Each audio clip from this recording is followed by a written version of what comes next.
Hello everyone. Before we start, make sure to like and subscribe to the channel, and leave a comment with where you're from and what time you're watching. That way, YouTube will keep showing you stories just like this one. Now, let's begin. December 23rd fell on a Monday that year, and my wife packed the minivan while I watched from the living room couch, wrapped in 2 blankets and sweating through a fever that had started 4 days earlier. Kayla and the kids were heading to her parents' place in Wisconsin, a 6-hour drive that I normally dreaded, but now desperately wished I could make. Our daughter Lily, just turned 7, pressed her face against the front window and waved at me with both hands before climbing into her booster seat. My son Owen, barely 5, blew me a kiss that made my chest ache worse than the congestion. The flu had hit me like a freight train the week before Christmas, the kind where your bones feel like they're filled with concrete, and every cough tears something loose in your lungs. Kayla kissed my forehead, told me to rest and drink fluids, and promised they'd FaceTime me on Christmas morning when Lily opened her presents. I watched the red taillights disappear down Crescent Road around 4 in the afternoon, and suddenly our 2-story colonial felt enormous and hollow. That first evening alone passed in a haze of NyQuil and bad television. I managed to heat up some soup around 8, shuffled to the bathroom twice, and fell asleep on the couch, because climbing the stairs to our bedroom felt like scaling Everest. The house creaked and settled the way old houses do when winter temperatures drop, and I barely registered any of it through my medicated fog. Our neighborhood in the suburbs outside of Milwaukee was the kind of place where people still left their doors unlocked during the day and waved at each other from their driveways. We had moved there 3 years earlier, right after Owen was born, trading our cramped apartment for a house with a backyard and a 2-car garage. The block was mostly families with young kids and a few retired couples, the sort of street where nothing interesting ever happened. That night, I remember thinking how peaceful the silence was without the kids running around, how the only sounds were the furnace clicking on and the occasional car passing outside. By 11, I had dragged myself upstairs to the master bedroom, taken another dose of cold medicine, and collapsed into bed with my phone on the nightstand. What woke me was a sound that my fever-addled brain tried to explain away as a dream. A heavy thump somewhere below, like a package being dropped on the front porch. Christmas Eve was the next day, and we had been getting deliveries all week, so my first thought was that some overnight driver was dropping off a late shipment. I squinted at my phone, 2:47 in the morning, and figured I would deal with it tomorrow. But then came another thump, this one different, more like weight shifting on wood. And then a third sound that made me sit up in bed despite every muscle in my body screaming in protest. It was voices, muffled, low, but unmistakably human voices coming from somewhere outside the house. I told myself it was probably neighbors coming home late from a party, maybe struggling with their own holiday packages. The fever made everything feel distant and surreal, like watching a movie through a fogged window. I swung my legs over the side of the bed and sat there for a moment, listening, my heart starting to beat faster despite my attempts to rationalize what I was hearing. The master bedroom sat at the back of the house, with 2 windows overlooking the backyard and the wooden fence that separated our property from the Nguyen's place behind us. I did not turn on any lights. Some instinct I cannot fully explain kept me in the dark as I moved toward the window. The blinds were partially open, the way Kayla always left them because she liked waking up to natural light. I pressed my face close to the glass and looked down into the yard, and what I saw made every symptom of my illness vanish in a single instant of pure, crystalline terror. 3 figures dressed in dark clothing were climbing over the back fence, one already dropping into our yard, while the other 2 straddled the top. They moved with practiced coordination, no wasted motion, no hesitation. One of them pulled out a flashlight and swept the beam across the back of our house, pausing on the sliding glass door that led to the kitchen. I pulled back from the window so fast I nearly tripped over the nightstand, my breath suddenly loud and ragged in the silent bedroom. These were not neighbors. These were not delivery drivers. These were men breaking into my home in the middle of the night, and I was completely alone. My phone was still on the nightstand, and I grabbed it with fingers that felt numb and clumsy, like they belonged to someone else. I dialed 911 and pressed the phone to my ear, keeping my voice as low as physically possible when the dispatcher answered. I whispered our address, told her there were 3 men breaking into my house right now, that I was sick and alone and unarmed. She asked me to stay on the line and told me officers were being dispatched, but her voice sounded impossibly far away, like she was speaking from the bottom of a well. Then I heard it, the unmistakable sound of glass breaking somewhere downstairs, followed by the scrape and click of the sliding door being forced open. They were inside. The dispatcher was saying something about staying hidden, about not confronting them, but I was already moving toward the bedroom closet because it was the only place I could think of. Our closet was a walk-in, not huge but deep enough that I could press myself into the back corner behind Kayla's winter coats. I slid the door shut as quietly as I could manage, leaving it open just a crack so I was not in complete darkness. From inside that closet I could hear everything with terrible clarity. Footsteps on the hardwood floors downstairs, heavy and unhurried, moving through the living room and into the kitchen. Then a voice, male, speaking just loud enough that the words drifted up through the heating vents that connected every room in the house. Clear the first floor fast, then upstairs. Families in Wisconsin until the 26th. I saw them pack the car. Another voice responded, younger sounding, almost eager. What about the alarm? The first voice laughed, a short, humorless sound. No alarm. These neighborhoods never have real security, just those fake signs in the front yard. I pressed my hand over my mouth to keep from making any sound, my whole body trembling not from fever now but from something far more primal. They knew. They had watched us. They had seen Kayla and the kids leave, had noted our habits, had probably driven past our house a dozen times over the past week waiting for this exact moment. This was not random. This was planned. The dispatcher was still on the line, her voice a tinny whisper from the phone I had pressed against my thigh to muffle any sound. I could hear her asking if I was still there, if I was safe, but I could not risk answering because the footsteps had reached the bottom of the stairs. There was a pause, a murmured conversation I could not make out, and then the creak of the first step. They were coming up. I had maybe 30 seconds before they reached the second floor, before they started opening doors, before they found the master bedroom and the closet where I was hiding like a child afraid of monsters. Except these monsters were real, and they were methodical, and I had nothing to defend myself with except a bottle of NyQuil and a box of tissues.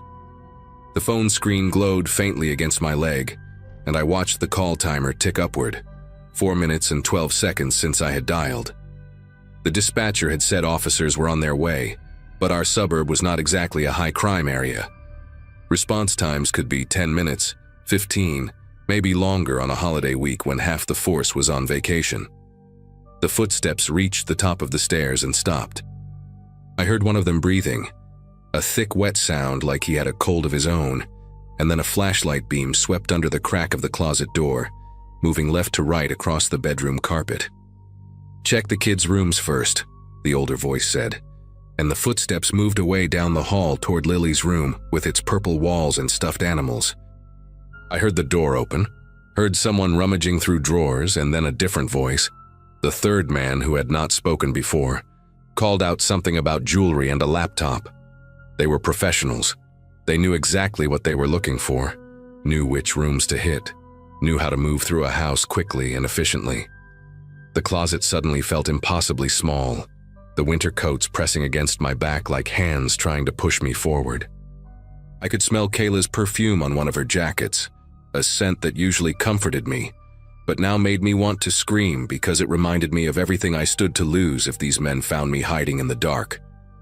Then the bedroom door opened. The hinges made a soft whine that I had been meaning to fix for months, and now that tiny neglected chore felt like a death sentence announcing my location.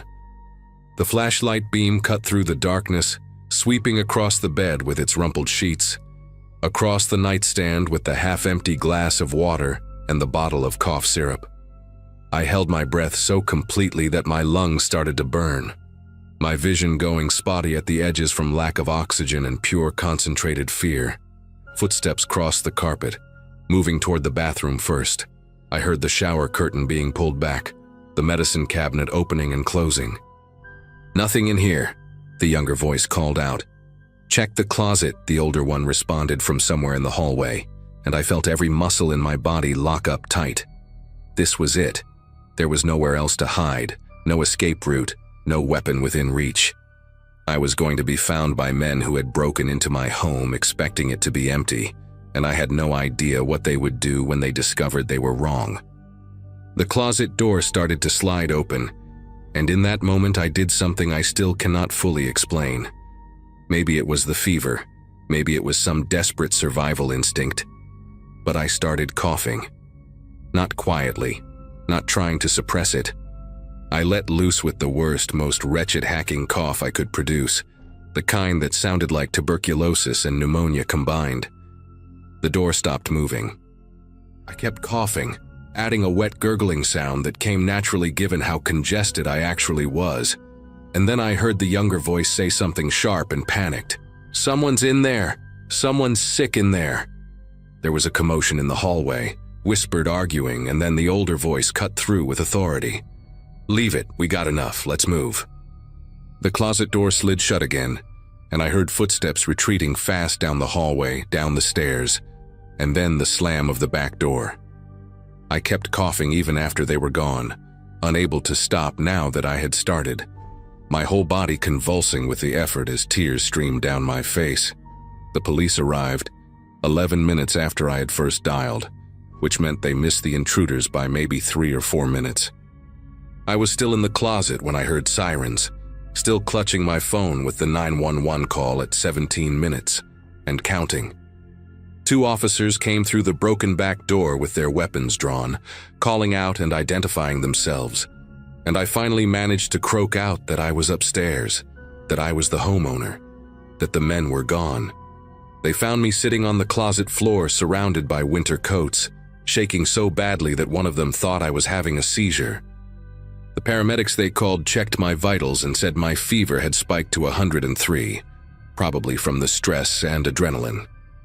They wanted to take me to the hospital, but I refused because I could not stand the thought of leaving my house empty again, even with police tape on the back door. An officer stayed with me until morning while detectives processed the scene, dusting for fingerprints and photographing the damage. They had taken my laptop, Kayla's jewelry box, some cash from my desk drawer, and Owen's piggy bank that had maybe $40 in quarters. I called Kayla at 6 in the morning and told her what happened, and she drove back that same day with the kids, cutting their trip short by 3 days. We installed a real security system the week after Christmas, cameras and motion sensors, and an alarm that connects directly to the police department. The detectives caught 2 of the 3 men about a month later. They had been running the same operation across 4 counties, targeting houses where families had visibly left for the holidays. The younger one, the one whose panic at my coughing probably saved my life, was only 19 years old. He told the police that they specifically looked for signs that homeowners were traveling. Cars loaded with luggage, piled up mail, dark windows at night. They had watched our house for a week before deciding it was safe. What they never counted on was a sick husband staying behind. I still think about that night sometimes, especially during the holidays when the house gets quiet and I hear sounds I cannot immediately explain. That closet is just a closet now, full of clothes and shoes and normal everyday things. But every time I open the door, I remember what it felt like to hide there in the dark, listening to strangers move through my home, waiting to be found.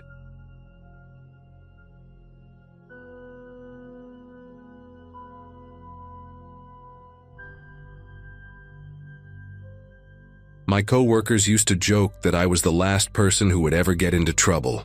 Quiet, responsible, always the designated driver at happy hours. That was me at 24, fresh out of college and working my first real corporate job at an insurance firm in Richmond, Virginia. I had been there for about 18 months when the 2016 holiday season rolled around, and our manager Gloria booked a private room at this upscale Italian place downtown for our Christmas dinner. I remember spending an hour doing my makeup that night, wearing my nicest black dress, the pearl earrings my grandmother left me, and feeling like I had finally arrived somewhere in life. The restaurant had exposed brick walls, dim Edison bulbs hanging from the ceiling, and this gorgeous marble bar that made you feel important just by standing near it.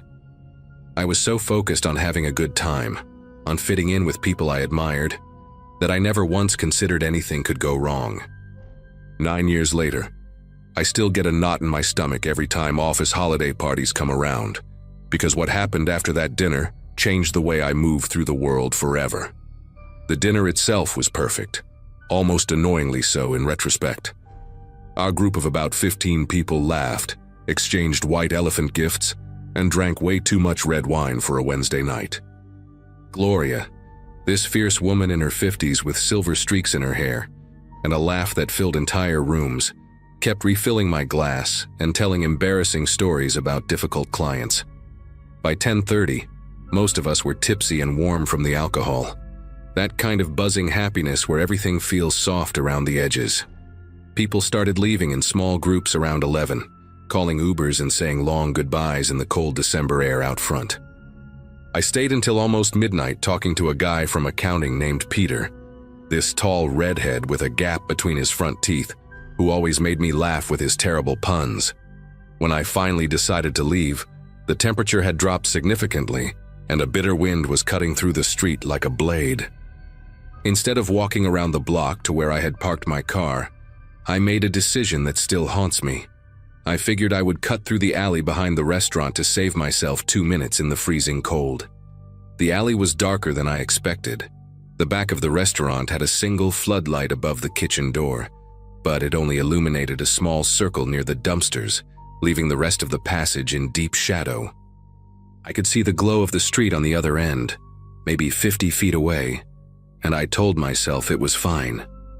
My heels clicked against the wet pavement, echoing off the brick walls in a way that made me suddenly aware of how alone I was.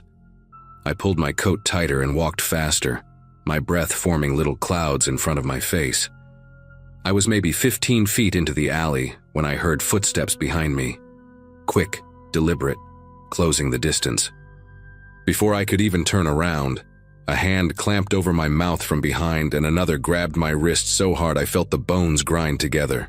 Someone dragged me sideways, and my ankle twisted as I stumbled, one of my heels snapping clean off.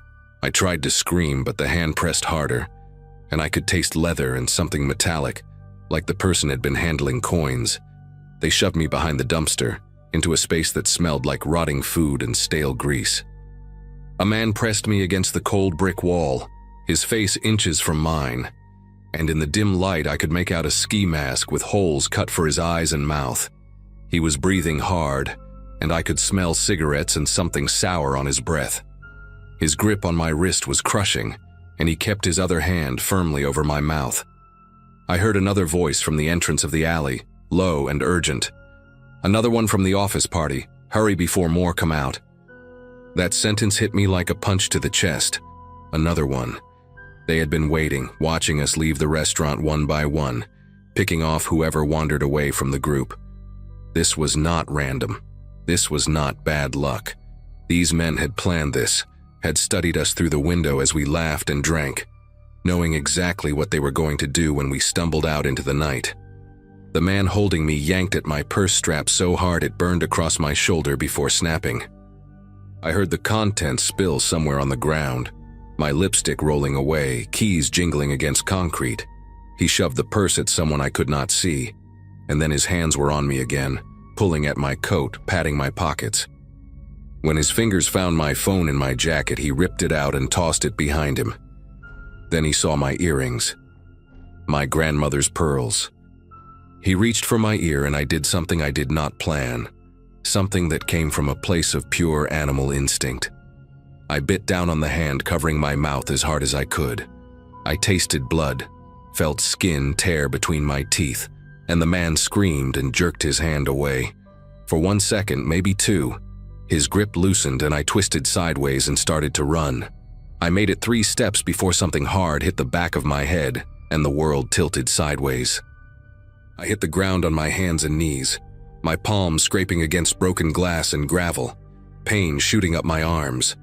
Someone grabbed a fistful of my hair and pulled my head back. The man I had bitten was cursing, calling me names I will not repeat, and I could see blood dripping from his hand onto the pavement. The other one, the lookout, had come into the alley now, and he was younger than I expected. I caught a glimpse of acne scars on his chin below the edge of his mask. He kept looking back toward the street, nervous, bouncing on his feet. "Just get the jewelry and let's go," he hissed. "Someone's gonna come." The first man yanked my head back further and tore one earring out of my ear. The pain was blinding, white-hot, and I felt blood running down my neck into my collar. I screamed then, a real scream that echoed off the walls, and the younger one panicked. He grabbed the first man's arm and pulled him toward the back of the alley. Leave it, we gotta go." They took off running, disappearing through a gap in a chain-link fence I had not even noticed was there. And suddenly I was alone, kneeling in garbage and broken glass, bleeding and shaking in the dark. I do not know how long I stayed there. It could have been 30 seconds or 5 minutes. Time had become something fluid and unreliable. Eventually, I managed to get to my feet, using the dumpster to pull myself up, and I stumbled toward the street on one broken heel. My ear was throbbing, blood soaking into the collar of my dress, and I could feel something warm running down my scalp where I had been hit. When I reached the sidewalk, the world seemed too bright, too loud, even though the street was nearly empty. A couple walking their dogs saw me and the woman gasped, pulling out her phone immediately. I must have looked like something out of a horror movie.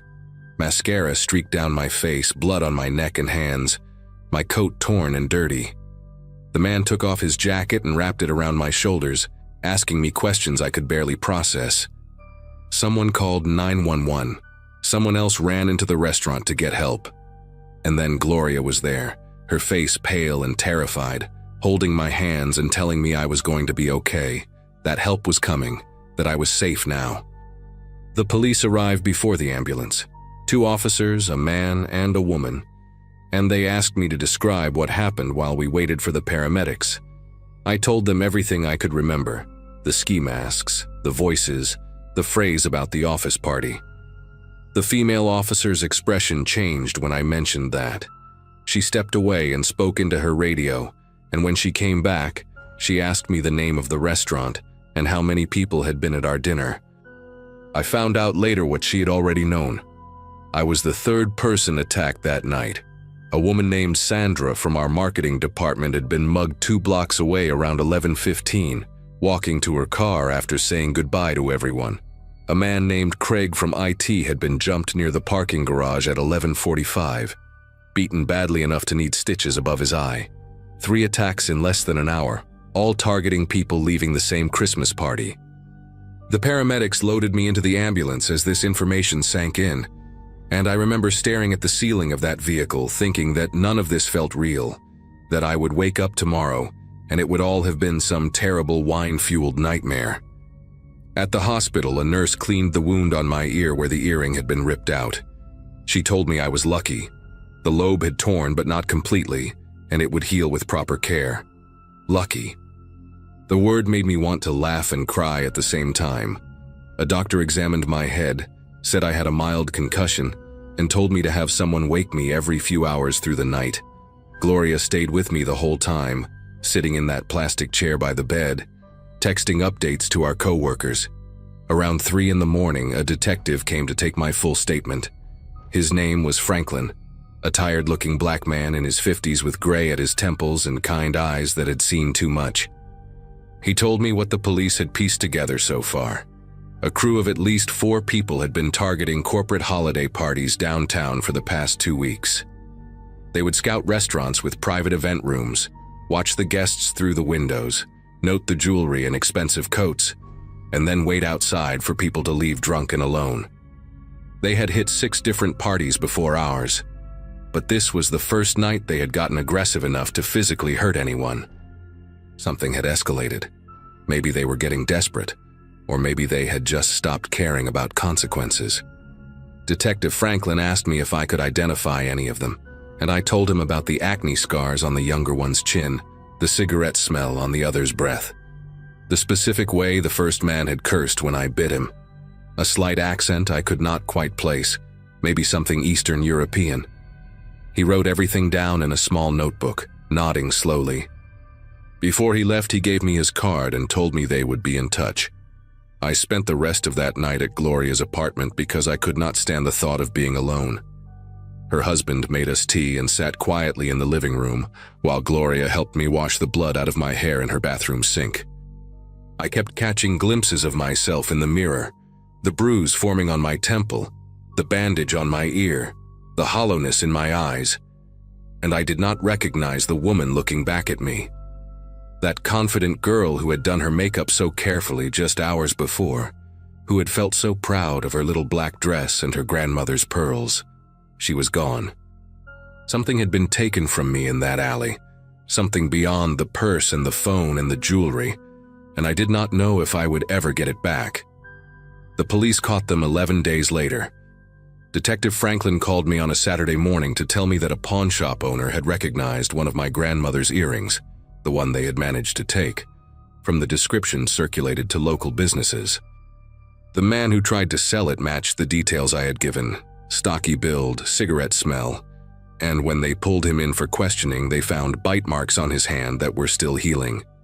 He gave up his partners within hours trying to cut a deal. There were 5 of them in total, not 4. 2 brothers from Belarus who had overstayed their visas, a local guy with a long record of petty theft, and 2 younger men who served as lookouts and scouts.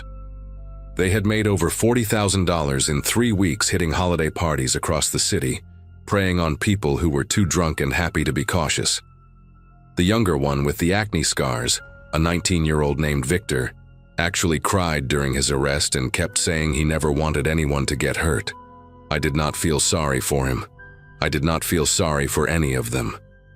When the assistant district attorney called to tell me they had all taken plea deals and would be serving between 3 and 8 years depending on their level of involvement, I felt something loosen in my chest that I had not even realized was tight. It has been 9 years since that night, and I wish I could say I moved on completely, but that would be a lie. I still do not take shortcuts through alleys. I still get nervous at office parties, always positioning myself near the exit, always watching who comes and goes. The scar on my earlobe faded to a thin white line that most people never notice, but I see it every morning when I put on earrings. Never pearls, not anymore. Gloria retired 2 years ago and we still meet for coffee once a month. She never brings up that night unless I do first, but I know she thinks about it too. Last December, my company had its holiday dinner at a restaurant with valet parking and a security guard at the door, and I caught myself scanning the street outside, looking for anyone who might be watching us through the glass.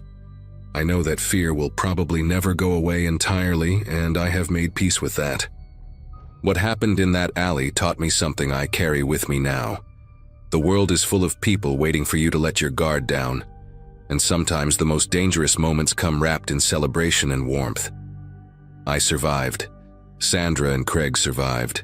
And every December when the party invitations start arriving, I remind myself that survival is enough, that I am still here, still standing, still refusing to let those 5 minutes in the dark define the rest of my life.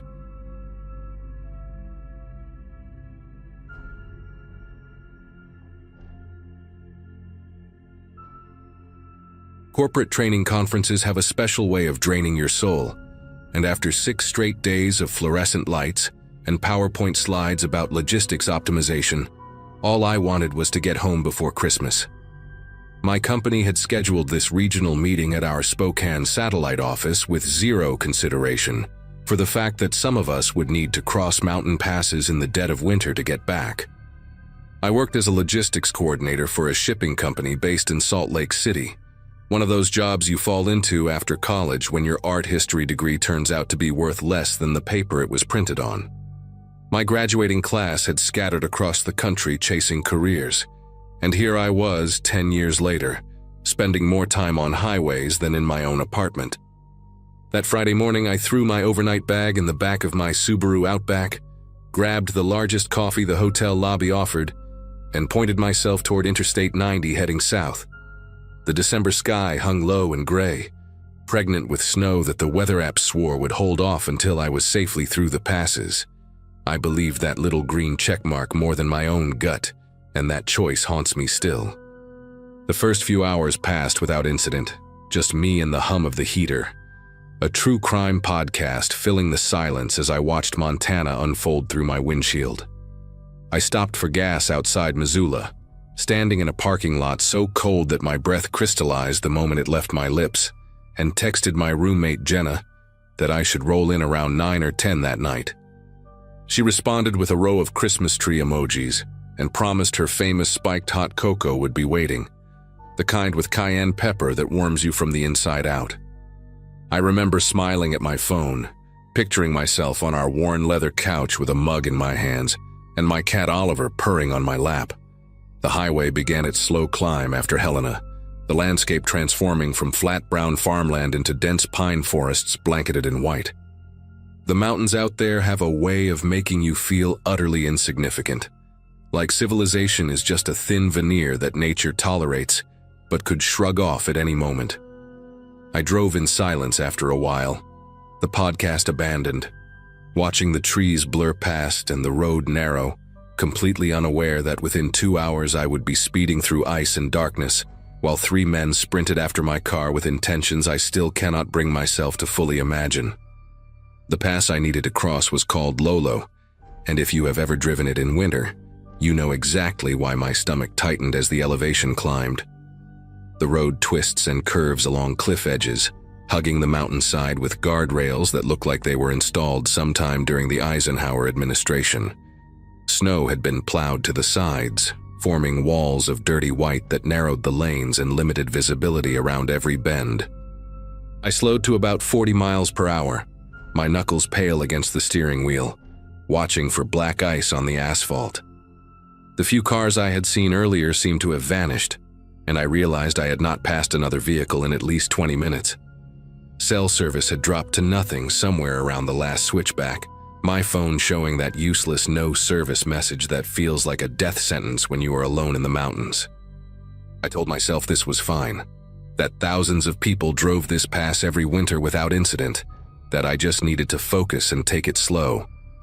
The shadows from the pines stretched long across the road as the afternoon light began its early winter fade, and I remember thinking how easy it would be to disappear out here, how long it might take anyone to find you. I came around a blind curve doing maybe 35, being extra cautious because the road had started to descend, and I could feel my tires losing grip in patches, when I saw the black SUV parked on the narrow shoulder about 200 feet ahead. Its hazard lights blinked orange against the gray afternoon, and I could see a man standing beside the driver door, waving both arms above his head in that universal gesture of distress. He wore a dark jacket and jeans, and even from that distance I could tell he was looking directly at my approaching headlights.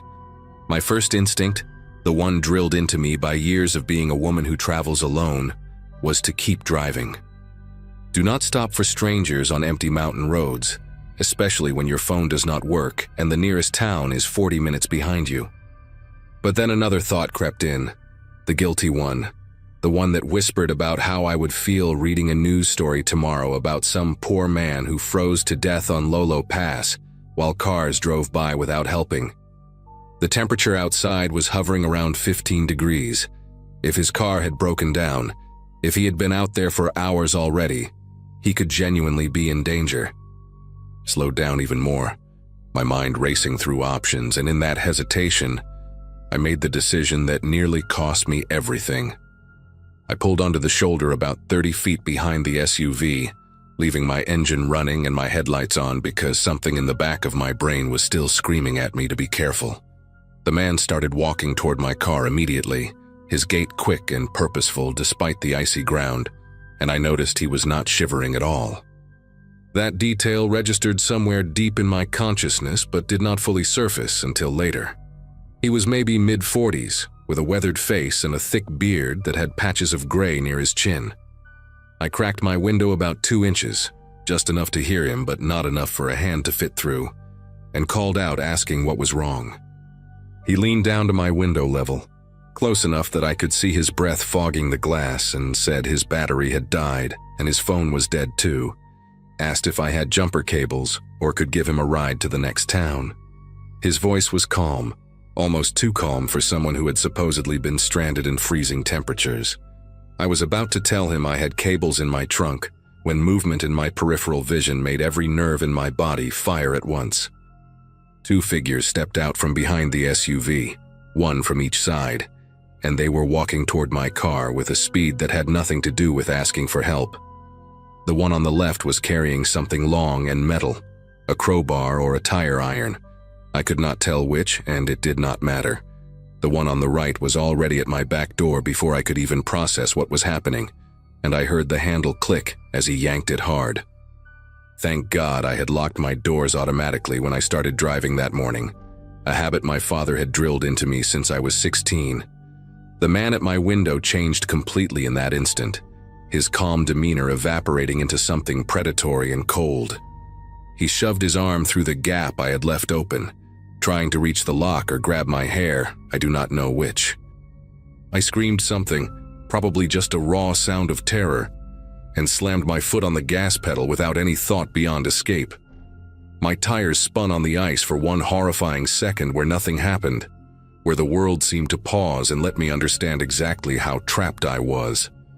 Then they caught, and my car lurched forward so violently that the man at my window stumbled backward and fell onto the road. I heard shouting behind me, angry male voices, but I did not look back. I just drove, fishtailing wildly on the frozen asphalt, my entire body trembling so hard I could barely keep the steering wheel straight. The next 10 minutes are a blur of adrenaline and terror that I have tried to piece together dozens of times since. I remember glancing at my rearview mirror and seeing the SUV's headlights flicker on, which meant they were coming after me. The road ahead was nothing but curves and ice and darkness creeping in from the edges of the forest, and I had to make a choice between driving fast enough to stay ahead of them and driving slow enough to not wrap my car around a tree. I pushed the speedometer to 50, then 55, feeling my back end slide with every turn while my headlights carved pale tunnels through the growing dusk. At some point I started crying, not sobbing but just tears streaming down my face while I whispered please, please, please like a prayer to no one. The SUV's headlights appeared behind me on a straight stretch, maybe a quarter-mile back, and I watched them grow larger in my mirror as they closed the distance. They knew this road better than I did. That much was obvious. They knew exactly where to position themselves, exactly which curves would force a good person to stop, and they probably knew exactly how to run someone off a cliff and make it look like an accident. I do not know how long the chase lasted, whether it was 5 minutes or 15, but I remember the exact moment it ended. The road curved sharply to the left, and then opened up into a wider stretch where the trees pulled back from the shoulder. And sitting there like a mirage was a pickup truck with a camper shell parked at a scenic overlook. An older man in an orange hunting vest was standing outside the truck, a cigarette glowing between his fingers as he watched the last light fade over the mountains. I laid on my horn as I approached, a long, continuous blast that made him spin around in alarm, and I pulled off the road so fast that I nearly clipped his front bumper. The SUV behind me did not stop. It flew past the overlook doing at least 60, disappearing around the next curve without even tapping its brakes. I threw my car into park and just sat there, hyperventilating, unable to move as the hunter walked toward my window with a confused and concerned expression on his weathered face. When I finally managed to roll down my window and speak, what came out was barely coherent, just fragments about men and a crowbar and them trying to get into my car. He listened without interrupting, his eyes scanning the road behind me, and then he said 4 words that confirmed I had not imagined any of it. "You are not the first." His name was Gene, and he had lived in the area for over 30 years, hunting elk and mule deer in these mountains since before I was born. He told me to stay in my car with the doors locked while he grabbed his rifle from the truck, not because he thought they would come back, but because he wanted me to feel safe.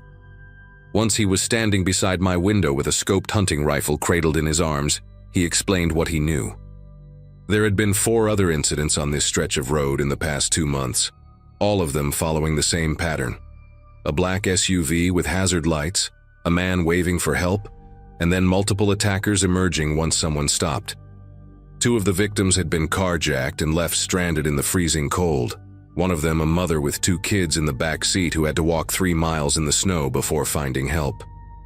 Another victim, a man traveling alone, had been beaten badly when he tried to fight back, his wallet and phone stolen, his car taken and later found burned out on a logging road.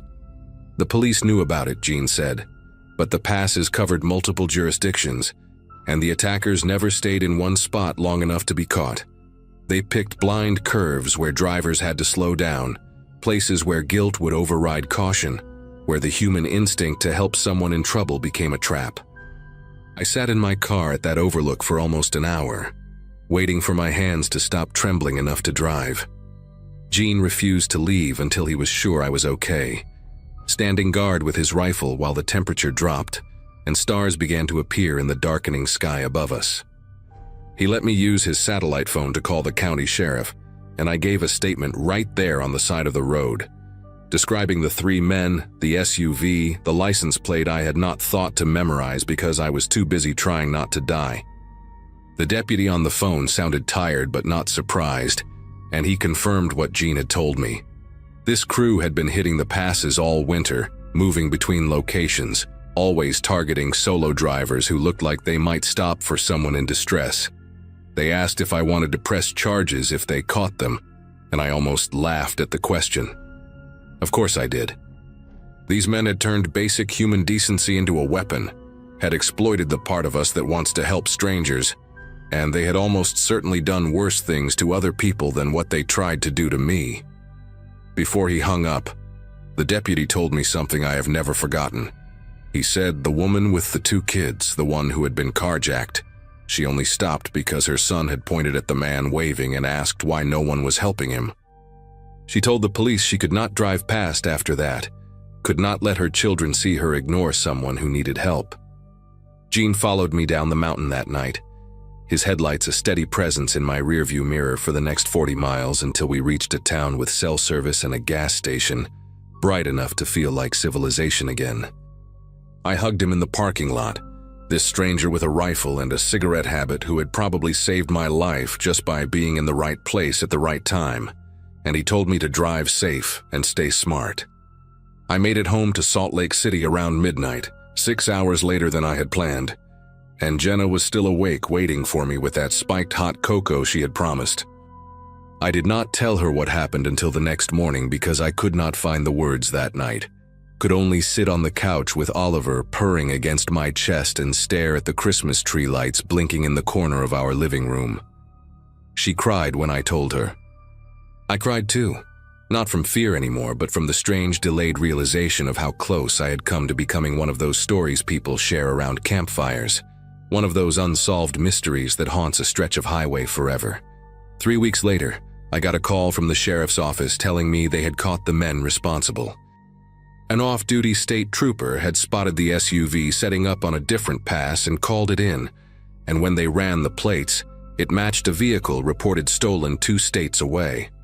All 3 of them had warrants, long histories of robbery and assault, and one of them was wanted in connection with a missing persons case from the previous spring that was still open. I still drive through mountains when I have to, but something fundamental changed in me after that day on Lolo Pass. I keep my doors locked and my windows up. I never stop for strangers, no matter how guilty it makes me feel, and I carry a satellite communicator in my glove box now for emergencies.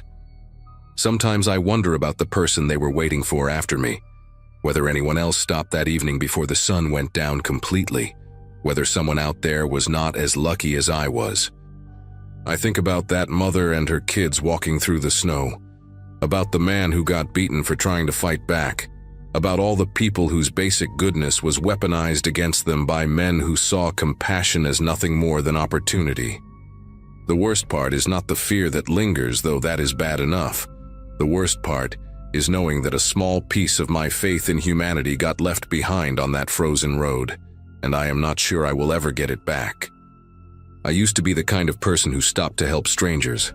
Now I am the kind of person who drives past and hates herself for it.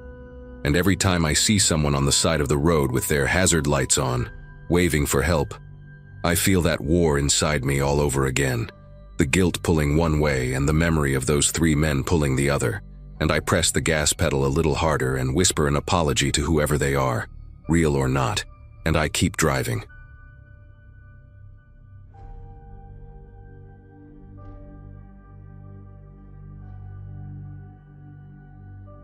My buddy Corey and I had been sneaking through the Norfolk Southern freight yard since middle school. By December of 2018, we had graduated from Eastbrook High about 6 months prior and were both stuck in that weird limbo between teenage freedom and actual adulthood, working part-time jobs and figuring out what came next. The yard sat on the edge of our town in eastern Tennessee, a sprawling maze of rusted tracks and forgotten rail cars that nobody seemed to care about anymore. We used it as a shortcut to get from the warehouse district where Corey worked to my neighborhood on the other side. It shaved about 20 minutes off the walk compared to going around on the main roads.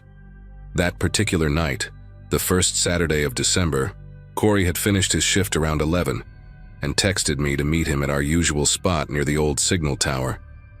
The temperature had dropped to maybe 30 degrees, and our breath came out in thick clouds as we walked between the long rows of freight containers. Holiday lights from the shopping center about a mile away cast this faint orange glow over everything, making the yard look almost peaceful in a strange way. We were maybe halfway through, passing a section where they kept the older boxcars that rarely moved, when Corey grabbed my sleeve and pulled me down. At first I thought he was messing around, but then I heard it too. Voices carrying across the cold air, way too close for comfort. This was unusual because the yard security rarely patrolled this deep, and the homeless folks who sometimes sheltered in the empty cars never talked that loud. We crouched low and duck-walked between 2 rusty grain hoppers, pressing ourselves against the cold metal wheels. From there, we could see a clearing about 50 yards ahead where a string of boxcars sat on a side track. 3 trucks were parked beside them, big unmarked panel vans with their headlights off but engines running. I counted at least 8 figures moving around, all wearing dark clothes and what looked like ski masks or balaclavas. My first thought was that we had stumbled onto some kind of drug deal, which would have been bad enough. But then the side door of one of the boxcars slid open, and everything I understood about the world shifted in a way I still cannot fully explain. 2 men climbed into the boxcar while a third held a flashlight from outside. The beam swept across the interior, and I saw them. People, maybe 6 or 7 of them, slumped against the walls like discarded mannequins. They were dressed in thin clothes completely wrong for December weather, and none of them were moving on their own.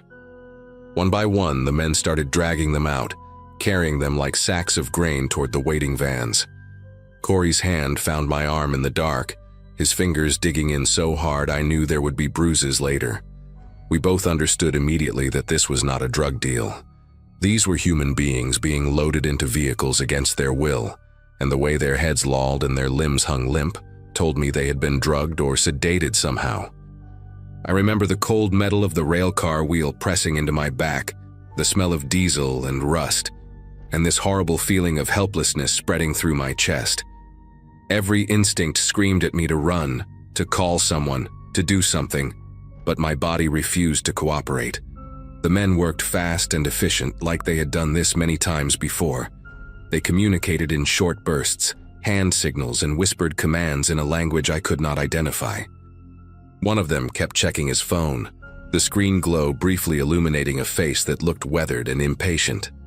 A woman was passed from the boxcar to the ground, and I noticed her feet were bare despite the freezing temperature. Her hair hung over her face in tangled clumps, and her arms showed dark marks that could have been bruises or dirt. It was hard to tell from where we hid. By now, they had transferred maybe 5 people into the first van, stacking them inside with zero regard for comfort or dignity. I wanted to believe I was dreaming, that I had fallen asleep at home and this was some kind of nightmare fueled by too many crime documentaries. But the cold was too real, the sounds too sharp, the fear too immediate. This was happening 20 feet away from us, and all Corey and I could do was watch and pray they did not look in our direction. That is when one of them woke up. A young guy, maybe around our age or a little older, suddenly jerked his head up as two men were carrying him toward the second van. His eyes went wide, and for a split second he seemed completely disoriented. Then pure animal terror took over. He thrashed so hard that he slipped from their grip and hit the gravel on his hands and knees. The men shouted, and the young guy scrambled to his feet and started running. He made it maybe 15 feet before one of the masked figures caught up to him, tackling him from behind with a brutal efficiency that made my stomach turn. I heard the impact, this wet thud of bodies hitting frozen ground, followed by muffled screaming as they pinned him down. Another man jogged over carrying what looked like a syringe, and within seconds the screaming stopped. They picked him up again, limp as before, and continued loading him into the van like nothing had happened. The whole incident lasted maybe 30 seconds, but those 30 seconds burned themselves into my memory with perfect clarity. Corey was breathing so fast I thought he might pass out. I pressed my hand over his mouth, not to silence him, but to ground him somehow, to remind him that we needed to stay invisible. My own heart was slamming against my ribs like it wanted to escape my chest. The young man who had tried to run, I kept seeing his face in that brief moment of consciousness, the way recognition and horror had flooded his features simultaneously. He knew exactly what was happening to him. He knew he was being taken somewhere terrible, and his body had summoned every last ounce of strength to fight back. And it had not mattered. They had caught him in seconds, sedated him again, and now he was just another unconscious body in the back of a van. I thought about my phone, still in my jacket pocket, and how I should be recording this or calling 911. But my brain kept replaying what they had done to that kid, how fast and how ruthless, and I understood with horrible certainty that if they found us hiding here, we would end up in one of those vans too. The whole operation took maybe 20 minutes from when we first hid to when the last van door slammed shut. One of the men walked around the boxcar with a flashlight, checking the ground and the surrounding area. For one terrible moment, the beam swept toward the grain hoppers where we crouched, and I felt Corey stop breathing entirely. The light passed over us without pausing, but I swear it grazed the edge of my sneaker. Then the man turned back, said something to his companions, and climbed into the passenger seat of the lead van. The engines revved, and all three vehicles pulled away slowly, their headlights still off as they navigated through the freight yard toward a service road on the far end. We did not move. We stayed pressed against those cold wheels for what felt like an hour, but was probably closer to 10 minutes, waiting to make sure they were truly gone and not circling back. The silence that followed their departure was somehow worse than the sounds of what we had witnessed. A heavy, accusatory quiet that seemed to ask why we had not done anything to help. When we finally crawled out from our hiding spot, my legs had gone numb from crouching so long in the cold. Corey vomited against the side of a rail car, this raw heaving sound that echoed across the empty yard. I stood there watching him, my mind still trying to process what had just happened. Neither of us spoke as we made our way home, taking a different route that kept us far from the section where the transfer had occurred. I kept looking behind us, checking shadows, listening for engines. Every car that passed on the main road made me flinch. When I finally got home around 1 in the morning, my mom was asleep and the house was dark. I went straight to my room, sat on the edge of my bed, and stared at the wall for maybe 2 hours. I could not sleep. Every time I closed my eyes, I saw that young man trying to run, saw him hit the ground, saw the syringe.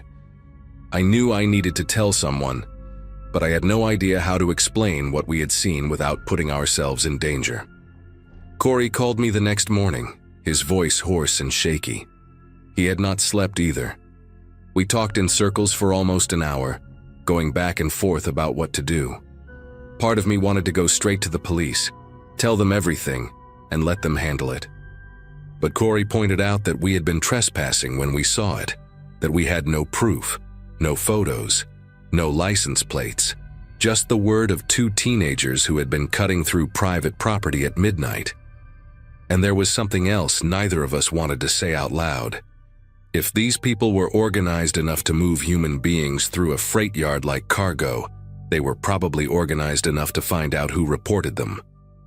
We decided to wait a few days, see if anything came up in the news, and then figure out our next move. It was a coward's decision, and I knew it even then. But fear has a way of making cowardice feel like common sense. 4 days later, it was all over the local news. The county sheriff held a press conference announcing that 7 people had been reported missing over the past 2 weeks, all from small towns within a 100-mile radius. Most of them were undocumented immigrants, people who had come looking for work and had no family nearby to notice when they vanished. But one of them was a kid named Marco Delgado, 19 years old, who had been a senior at Eastbrook High the year before Corey and I graduated. I remembered him vaguely, a quiet guy who played trumpet in the marching band and always wore this beat-up denim jacket with patches sewn on the sleeves. When they showed his photo on the news, my entire body went cold. It was him. The young man who had woken up, who had tried to run, who had been tackled and sedated right in front of us. I recognized his face instantly, the shape of his jaw, the way his hair fell across his forehead. Marco Delgado had been 15 feet away from me, fighting for his life, and I had done nothing but hide.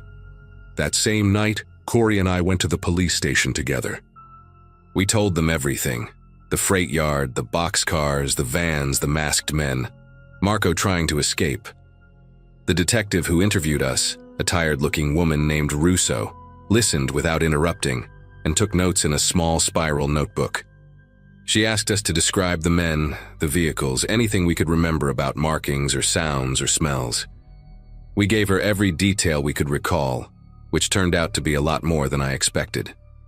Trauma has a way of burning things into your brain whether you want it to or not. When we finished, Detective Russo told us we had done the right thing by coming forward, that our information could help them piece together a larger investigation already underway. She also warned us not to discuss what we had seen with anyone else, not to go back to the freight yard, and to call her directly if we noticed anything unusual. The way she said that last part, if we noticed anything unusual, made it clear that she understood the kind of people we were dealing with, and that our safety was not guaranteed just because we had talked to the cops. The investigation took months, and we were not told much about how it progressed. What I know came from news reports and a brief follow-up meeting with Detective Russo about 3 months later. Federal agents had gotten involved, tracing the trafficking ring across 4 states. They made arrests in Georgia and North Carolina, shutting down a network that had been operating for at least 2 years. Some of the victims were recovered alive, found in labor camps and illegal operations scattered across the Southeast. But Marco Delgado was not among them. His case remains open, listed as a missing person with no confirmed status. I think about him more often than I probably should. That brief moment when he woke up, when he fought back, when he almost made it. I wonder if things would have been different if Corey and I had called 911 right then, if we had been braver or smarter or less afraid. I will never know the answer to that, and I have learned to live with the weight of not knowing. What I do know is that some nights, especially in early December when the air gets cold and sharp, I still hear the sound of engines idling in the dark, and I remember what it felt like to witness something terrible and do nothing at all.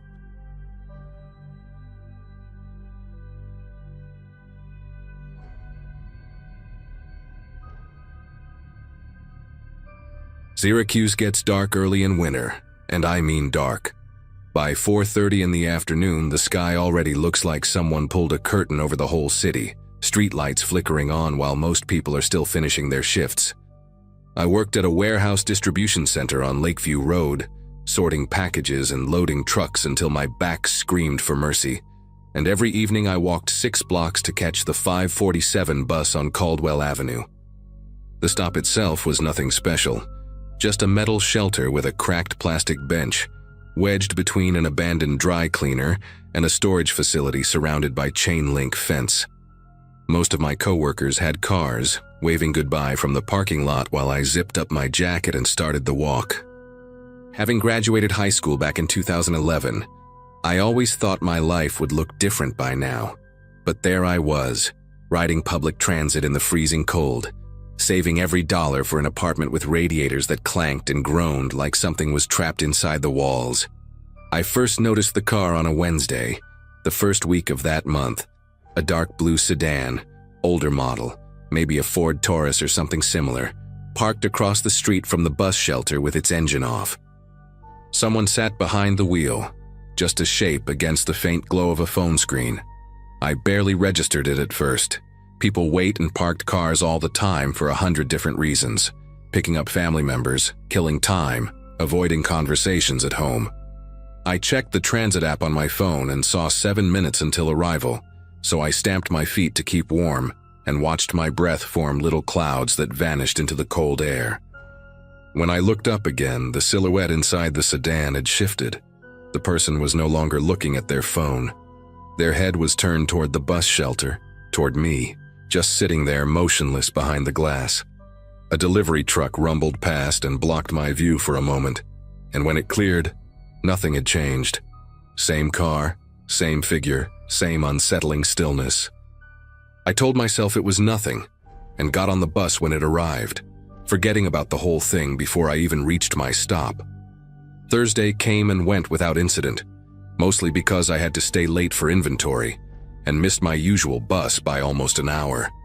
By the time I reached Caldwell Avenue, the street was emptier than usual, the cold keeping everyone indoors, and the sedan was nowhere in sight. I remember feeling relieved without fully understanding why, like some part of my brain had flagged that car as a problem even though I had consciously dismissed it.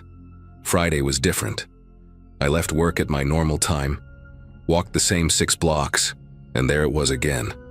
Parked in the exact same spot across the street. Same dark blue sedan, same tinted windows, same figure behind the wheel.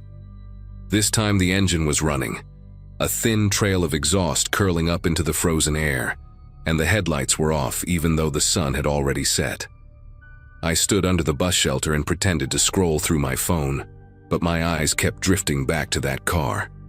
The figure inside did not move, did not check their phone, did not do anything except sit there facing my direction. 5 minutes passed, then 6.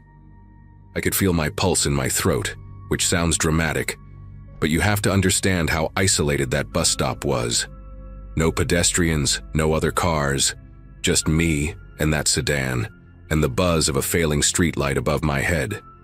The bus finally arrived and I climbed on fast, tapping my transit card without looking back. I found a seat near the middle and glanced out the window as we pulled away from the curb. The sedan had not moved. But right before we turned the corner, I saw something that made my chest tight. The driver's side door had cracked open, just a few inches, like whoever was inside had been about to get out. The interior light did not turn on, which meant they had disabled it, and that detail stuck with me for the rest of the night. Why would someone disable their dome light unless they did not want to be seen? I told myself I was being paranoid, that I watched too many crime documentaries, that this was just some random person with a broken car light. But when I got home to my apartment, I locked the deadbolt and the chain, something I had not done in months. I even pushed my small kitchen table against the door, feeling ridiculous the whole time but unable to stop myself. That night I barely slept, staring at the ceiling and listening to the radiator clank, while my mind replayed the image of that door cracking open in the darkness. Saturday and Sunday offered a break from the routine, and I spent most of the weekend convincing myself that I had exaggerated the whole situation. By Monday morning, the fear had faded into something more like embarrassment. I even laughed about it while making coffee, shaking my head at how easily I had let my imagination spiral out of control. Just some guy waiting for someone, probably annoyed that I kept staring at his car like a paranoid freak. I went to work with a lighter mood, joking around with my coworker April during our lunch break, telling her about the creepy sedan as if it were a funny story instead of something that had kept me awake for 2 nights. She laughed and said I had been watching too much true crime, which is exactly what I needed to hear. The day passed quickly, and by the time 5 o'clock rolled around, I had almost completely forgotten about the whole thing. Almost. because when I stepped outside the warehouse and started walking toward Caldwell Avenue, I felt a small knot form in my stomach, a tension I could not fully explain. The sun was already gone, the sky a deep purple bleeding into black, and the temperature had dropped at least 10 degrees since morning. I saw the sedan before I even reached the bus stop. Same spot, same position, same dark blue paint catching the glow of the distant streetlight. My steps slowed without me deciding to slow them, my body reacting before my brain could catch up. The engine was running again, that thin wisp of exhaust floating up into the cold, and this time I noticed something new. The passenger side window was down about 2 inches, despite the freezing temperature outside. I kept walking because stopping felt worse somehow, like it would confirm that I was afraid, that I had a reason to be afraid. When I reached the shelter, I did not sit on the cracked plastic bench. I stood near the edge closest to the street, positioning myself where I could see the sedan clearly and where the bus would block me from view as soon as it arrived. The figure behind the wheel was there, same as before, just a dark shape that never seemed to move. But then something changed. A sound cut through the quiet, faint but unmistakable. A car door opening. Not all the way, just that initial click and creak of hinges. I looked directly at the sedan and saw the driver's side door push outward a few inches, then stop. Whoever was inside was testing something, maybe checking if I would react, maybe waiting to see if anyone else was around. I pulled out my phone and pretended to make a call, holding it to my ear and speaking to no one on the other end. I said things like, "Yeah, I'm at the bus stop now, and okay, see you in a few minutes," hoping that whoever sat in that sedan would hear me, would think someone was expecting me, would decide I was not worth the risk. The door stayed cracked open the entire time, neither closing nor opening further, and I could feel eyes on me even though I could not see them through the tinted glass. My heart was pounding so hard I worried the person might somehow hear it across the street. 2 minutes until the bus, according to my app. I kept the fake conversation going, laughing at nothing, nodding along to silence, doing everything I could to seem like a person with connections, with people who would notice if something happened to me. A car drove past on Caldwell Avenue, and the sedan door clicked shut, fast and quiet, like a reflex. I watched the blue car sit there motionless again, engine still running, and I understood something clearly for the first time. This was not random. This was not coincidence. Someone had been watching me, learning my schedule, waiting for the right moment when the street was empty enough and the darkness thick enough to do whatever they were planning to do. The bus arrived and I practically threw myself through the doors, scanning my card and walking straight to the back where I could see out the rear window. As we pulled away, I watched the sedan. For a moment, nothing happened. Then the headlights flicked on, and the car slowly pulled out of its parking spot. It did not follow the bus, not exactly, but it drove in the same direction, turning left where we turned left, maintaining a distance of about half a block. I pressed my face closer to the glass, trying to see the license plate, but the angle was wrong and the streetlights too dim. The sedan followed for 3 more blocks before it turned off onto a side street and disappeared. I sat back in my seat, breathing hard, trying to process what had just happened. When I got off at my usual stop, I did not walk straight home. Instead, I went into the convenience store on the corner and stayed there for 20 minutes, pretending to browse the aisles while watching the street through the window. No blue sedan, no one suspicious. Just the normal flow of evening traffic and pedestrians bundled up against the cold. I bought a bag of chips I did not want and finally walked home, checking behind me every few steps until I reached my building. That night I called my older brother Jeff, who lived about 40 minutes away in a suburb outside the city. He worked as an electrician and had that practical, no-nonsense attitude that made me feel stupid for even bringing it up. But I told him everything anyway: the sedan, the figure behind the wheel, the door cracking open, the way the car had followed the bus. He was quiet for a long moment after I finished, which surprised me because I expected him to tell me I was overreacting.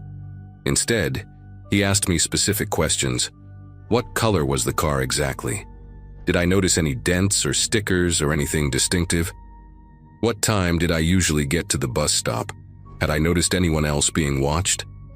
I answered as best I could, and when I finished, he told me to start taking pictures. Document everything, he said. Get the license plate if I could. And most importantly, he told me to call the police and file a report, even if they could not do anything right away. Having something on record mattered, he explained, in case things escalated. I promised I would, and after we hung up, I sat on my couch feeling a strange mix of validation and terror. My brother had taken me seriously, which meant this was serious, which meant I was not imagining the danger I felt every time I stood at that bus stop alone in the dark. I called the non-emergency police line the next morning before work and explained the situation to an officer who sounded tired but not dismissive. She took down the details, the location, the description of the car, the times I had seen it, and told me they would make a note in their system. She also suggested I vary my routine if possible, take a different bus, get picked up by someone, avoid being alone at that stop during the evening hours. I thanked her and hung up, feeling slightly better but also frustrated. Vary my routine. Easy to say when you have options, when you have a car or flexible hours or someone who can drive you. I had none of those things. My shift ended at 5 every day. The 5:47 was the only bus that got me home at a reasonable hour, and asking Jeff to pick me up every evening was not realistic. So I went to work, did my job, and when 5 o'clock came, I walked toward Caldwell Avenue with my phone already in my hand, camera app open, heart beating faster with every step. The sedan was there. Same spot, same silence. But this time, I was ready. I raised my phone and took 3 pictures in quick succession, zooming in on the license plate as much as I could without the image turning into a blurry mess. The figure inside the car must have noticed because the sedan suddenly pulled forward, not fast but deliberate, rolling out of the parking spot and down the street away from me. I kept taking pictures as it moved, capturing the rear of the vehicle, the shape of the taillights, anything that might help identify it later. My hands were steady even though everything inside me was screaming. The car turned right at the end of the block and vanished from sight, and I stood there under the bus shelter feeling like I had won something small but important. I had proof now. I had evidence that this was real, that someone had been watching me, that I was not crazy. When I got home, I emailed the photos to myself, saved them to my cloud storage, and sent copies to Jeff along with a message explaining what happened. He replied within minutes telling me to send everything to the police as well, which I did. The officer I had spoken to earlier called me back that evening and said they would run the plates and see what came up. She sounded more interested now, more alert, and she asked if I could come into the station the next day to give a formal statement. I agreed without hesitation. Wednesday morning, I went to the police station before my shift and sat across from a detective named Howell, a woman in her 50s with short gray hair and reading glasses that she kept pushing up her nose. She showed me a photograph on her computer screen and asked if I recognized the vehicle. It was the blue sedan, no question, and I told her so immediately. She nodded and then told me something that made the room feel smaller. The car belonged to a man named Ronald Pratt, 47 years old, no permanent address with a record that included assault, harassment, and a previous arrest for attempted abduction in another state 8 years ago. He had been released on parole 2 years prior and had recently been spotted in multiple locations around the city, always near bus stops, always during the early evening hours when the sun went down and the streets emptied out. I was not his only target, she explained. 3 other people had filed similar reports over the past month, all describing the same car, the same behavior, the same feeling of being watched and tested. The detective thanked me for coming forward and for the photos, which had given them the clearest image of his plates they had received so far. She told me they were actively looking for him now, and she advised me to stay vigilant until they made an arrest. For the next 4 days, Jeff picked me up after work. He would pull into the warehouse parking lot at 5:15, and I would climb into his truck, and feel something close to normal for the 20 minutes it took him to drop me home. I hated needing help, hated feeling like I could not handle my own life. But I also knew that pride was not worth dying over. The bus stop on Caldwell Avenue stayed empty those evenings, at least from what I could see as we drove past. No blue sedan, no figure watching from behind tinted glass. Maybe Pratt had moved on to another part of the city. Maybe he knew the police were closing in and decided to lay low. I checked the local news obsessively, scrolling through articles on my phone during lunch breaks and before bed, waiting for something, anything that would tell me this nightmare was over. On Sunday night, I finally found it. A short article buried in the crime section reported that a man had been arrested near a bus stop on the east side of Syracuse after a witness called 911 to report suspicious behavior.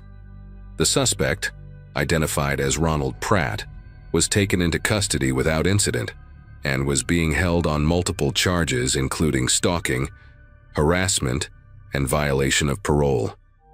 The article mentioned that police believed he was connected to a string of incidents targeting individuals at isolated transit stops throughout the city during the early weeks of December. I read that article probably 15 times before I let myself believe it was real. Jeff called me that night after seeing the same news, and neither of us said much, just sat on the phone in silence for a while, breathing, processing. I went back to taking the bus the following Monday. Same route, same time. Same cracked plastic bench under the flickering streetlight. The sedan was gone. The parking spot across the street sat empty, just a patch of asphalt where something terrible had almost happened but did not. I still think about those evenings sometimes, standing alone in the cold while someone watched me from behind dark glass, calculating, waiting. I think about how easily things could have gone differently, how one night without witnesses or one delayed bus might have changed everything. People always say to trust your instincts, and I used to roll my eyes at that kind of advice, but not anymore. My body knew something was wrong before my brain caught up, and the only reason I am writing this now instead of being another name in a news article is because I listened. If something feels wrong, it probably is. Document everything. Tell someone. Do not let anyone make you feel stupid for being afraid. Fear kept me alive, and I will never apologize for that.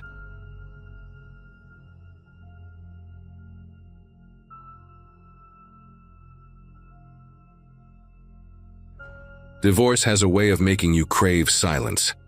After 18 months of lawyers, arguments, and dividing everything from furniture to friendships, the idea of spending Christmas week completely alone felt less like loneliness and more like a reward. My co-worker Denise practically begged me to join her church potluck, and my landlord even mentioned a community dinner at the recreation center, but I turned down every invitation without a second thought. The townhouse complex where I lived sat on the outskirts of Tucson, one of those newer developments where every unit looked identical. Beige stucco walls, terracotta roof tiles, and a tiny backyard barely big enough for a grill and 2 lawn chairs. My place was the last unit on the east side, which meant I only shared one wall with my neighbor, an elderly man named Howard, who spent winters visiting his daughter in Seattle. His place had been dark and empty since early December. The unit across the small parking lot belonged to a young couple who had loaded up their SUV on the 22nd and driven off to spend the holidays with family somewhere in Texas. By the time Christmas Eve arrived, I was essentially alone in my little corner of the development, and that suited me just fine. The first 2 days of my vacation passed exactly as I had planned. Lazy mornings, long baths, and enough chocolate to put myself into a pleasant sugar coma. My graduating class from northern Arizona had scattered across the country years ago, so there was nobody local expecting me anywhere, nobody checking in, nobody wondering what I was doing at any given moment. December 23rd fell on a Monday that year, and I had taken the entire week off from my job at the insurance agency downtown. The main cluster of townhouses sat about 200 feet away from my unit, separated by a row of decorative desert landscaping and a curved walking path. I could see their Christmas lights twinkling in the distance from my kitchen window, but they felt miles away from my quiet little corner. That night, Christmas Eve, I made myself a simple dinner of pasta and garlic bread, poured a generous glass of Merlot, and settled onto my couch to watch some cooking competition show. The temperature outside had dropped into the low 40s, which counts as freezing by Arizona standards, and I remember feeling grateful for my thick wool socks and the blanket draped across my lap. The house was warm, the wine was good, and for the first time in almost 2 years, I felt something close to peace. The cooking show had just ended, and I was debating whether to open a second bottle of wine or call it an early night when I noticed the living room get slightly darker. It took me a moment to realize what had changed. The soft glow from my outdoor Christmas lights, the ones I had strung along the front porch railing, had disappeared. I glanced at the clock on my cable box and saw it was just past midnight. Officially Christmas Day now. My first thought was that the timer had malfunctioned, but I distinctly remembered setting it to stay on until 2 in the morning. I figured a fuse must have blown, which would not have surprised me given how old the electrical panel in these townhouses was. I grabbed the small flashlight I kept in my kitchen junk drawer and headed toward the front door, already mentally cursing the inconvenience of having to dig through the utility closet in the dark. But as I passed by the front window, I stopped. Through the gap between my living room blinds, I could see the parking lot bathed in the pale yellow glow of the complex street lamp, and crossing through that light, moving slowly along the front of my townhouse, was a shadow. At first, my brain tried to rationalize it. Maybe someone from the main cluster of townhouses was taking a late-night walk, or perhaps a neighbor I did not know had come home for the holiday after all. But the shadow stopped directly in front of my window. Just stood there, a dark silhouette against the faint light, completely motionless. I could not make out any features through the blinds, just the general shape of a person, tall and broad-shouldered, facing my unit. My heart started pounding so hard I could feel it in my throat. I backed away from the window slowly, trying not to make any sudden movements, and pressed myself against the wall next to my bookshelf. The rational part of my mind kept insisting there had to be an innocent explanation, that I was overreacting because of the wine and the late hour, and the fact that I had been watching too many true crime documentaries lately. But something deep in my gut, some ancient instinct that exists in all of us, was screaming at me that this was wrong. I stood there in the darkness of my living room, barely breathing, watching that shadow through the thin gaps in my blinds, waiting for it to move, to leave, to do anything except stand there staring at my home. The figure remained motionless for what felt like an eternity, but was probably closer to 2 or 3 minutes. Then, without any warning, it moved. Not away from my townhouse, but around the side, disappearing from my line of sight toward the narrow alley that ran between my unit and Howard's empty place. My mind raced through possibilities. Maybe it was a homeless person looking for shelter, or a drunk who had wandered into the wrong complex, or even some teenager playing a stupid prank on Christmas Eve. I told myself to calm down, to think rationally, but my body refused to listen. I crept through my living room toward the back of the house, staying low, keeping away from the windows. My townhouse had a small back patio with a sliding glass door that led out to the tiny yard, and beyond that was nothing but empty desert scrubland and a wooden fence that marked the edge of the property. I had always loved that fence because it gave me privacy, but now all I could think about was how isolated I was back here, how far away from the other units, how nobody would hear me if I screamed. I reached the kitchen and peered around the corner toward the back door, straining my ears for any sound from outside. That is when I heard it, the soft metallic click of someone testing the handle on my back door. Not a knock, not a voice calling out, just the slow, deliberate sound of the handle being pushed down and released, over and over again. I pressed my hand against my mouth to keep from making any noise, and watched the handle move in the dim light that filtered through the kitchen window. The motion was patient, almost rhythmic, and I realized with horror that whoever was out there was timing their attempts with the sound of cars passing on the main road about a quarter mile away. Every time a vehicle drove by, Creating that low hum of tires on asphalt the handle would turn. They were using the noise to mask what they were doing, which meant this was not some confused stranger or random drunk. This was someone who had thought about this, planned this, someone who knew exactly what they were doing.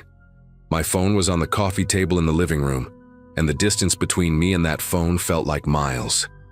I waited for another car to pass, and when the handle turned again, I used the sound to cover my footsteps as I moved back toward the living room as quietly as I could. I grabbed my phone from the coffee table and immediately dialed 911, my fingers trembling so badly that I had to try twice to hit the right numbers. The operator picked up after 2 rings, a woman with a calm professional voice who asked me to state my emergency. I whispered as quietly as I could, telling her someone was trying to break into my house, giving her my address, explaining that I was alone. She asked me to stay on the line and assured me that officers were being dispatched, but then her voice changed. It dropped lower, more urgent, and she told me something that made my entire body go cold.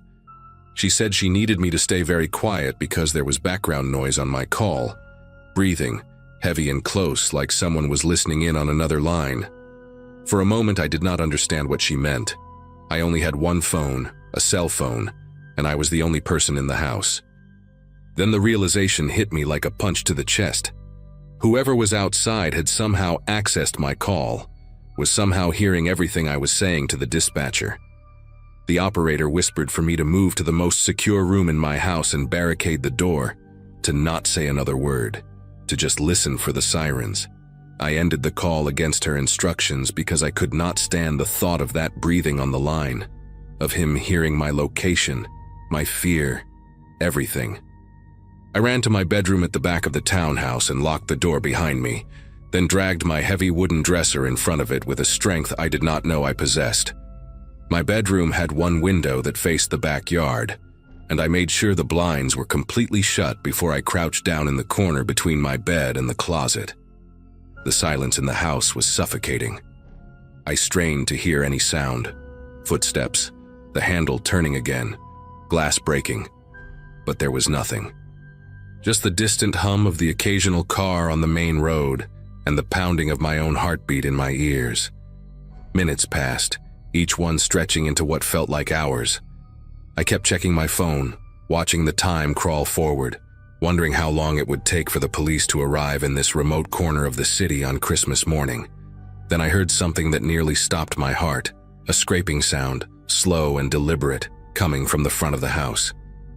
It was not the sound of someone trying to force a door open. It was lighter, more controlled, like metal against wood. The scraping continued for maybe 30 seconds, then stopped, then started again, then stopped. The pattern repeated 3 or 4 times before everything went silent once more. I sat in that corner, arms wrapped around my knees, praying for the sound of sirens. The sirens came about 12 minutes after I had hung up, though it felt like I had aged a decade in that time. I heard the cars pull into the complex, saw the faint flash of red and blue lights through my bedroom blinds, and finally allowed myself to breathe. There were voices outside, loud and authoritative, calling out commands and announcing their presence. I stayed in my room until I heard a knock on my front door, and a man identifying himself as Officer Hartley with the Tucson Police Department. Even then, I made him slide his badge under my bedroom door before I would move the dresser and come out.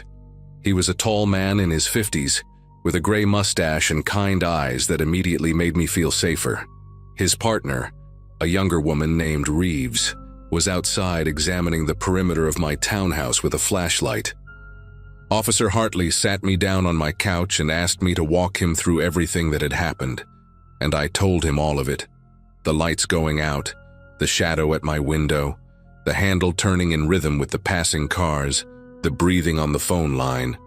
He listened without interrupting, taking notes in a small leather pad, his expression growing more serious with each detail I shared. Officer Reeves came inside a few minutes later, and the look on her face told me she had found something. She asked Officer Hartley to step outside with her, and through my front window I watched them examining my porch with their flashlights, crouching down, pointing at things I could not see from where I sat. When they came back inside, Officer Hartley sat down across from me and told me what they had discovered. The outdoor Christmas lights had not blown a fuse.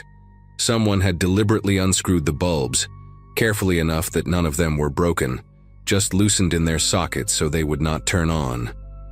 Along the doorframe of my back door, they had found fresh scratch marks in the wood, deep grooves that suggested someone had been trying to pry the door open with some kind of tool, maybe a flathead screwdriver or a crowbar. The scraping sound I had heard from my bedroom was likely the same person working on my front door.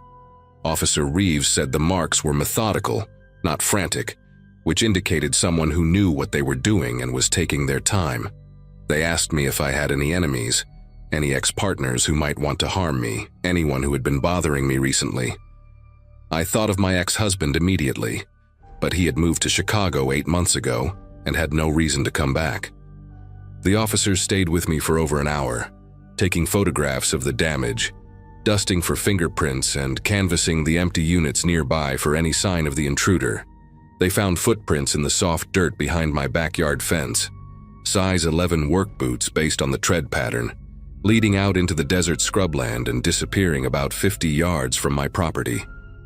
Whoever it was had parked somewhere out there in the darkness, walked in on foot, and vanished the same way when the sirens approached. Officer Hartley explained that this kind of behavior, the careful planning, the timing with traffic noise, the methodical approach to entry, suggested someone who had done this before. He did not say the word serial, but I could see it in his eyes, the way he and Reeves exchanged glances when they thought I was not looking. They offered to have a patrol car sit outside my complex for the rest of the night, and I accepted without hesitation. Before they left, Officer Reeves pulled me aside and said something that has stayed with me ever since. She said I was lucky that I had noticed the lights going out.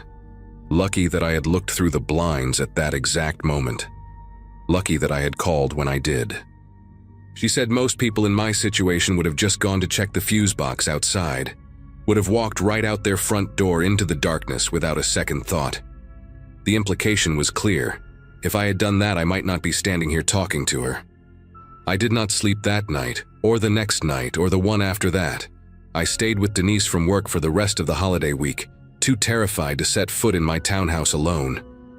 In January, I broke my lease and moved to a gated apartment complex on the other side of the city, closer to downtown, where there were people and lights and noise at all hours.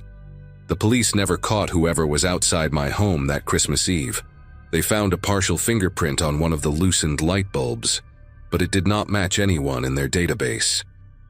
Officer Hartley called me a few times over the following months to check in, and during one of those calls, he mentioned that there had been 2 similar incidents in the area over the past year, both involving women living alone in isolated units, both occurring late at night, both showing the same methodical approach to entry. In neither case had the intruder actually gotten inside. He said they had a theory that whoever this was enjoyed the hunt more than the capture, that watching the fear, testing the doors, hearing the panic in a 911 call might be the entire point. I still think about that sometimes, about the fact that he might have been listening to me beg for help, breathing into my phone, savoring every trembling word. I installed a security system in my new apartment, bought a baseball bat that I keep next to my bed, and I never, ever spend a holiday alone anymore. Some lessons you only need to learn once.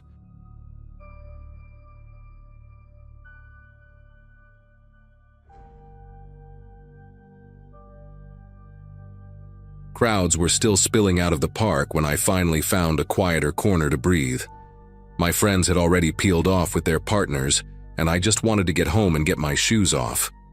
I remember feeling that mix of post-fireworks buzz and exhaustion, the kind that makes everything feel slightly unreal, but not in a bad way.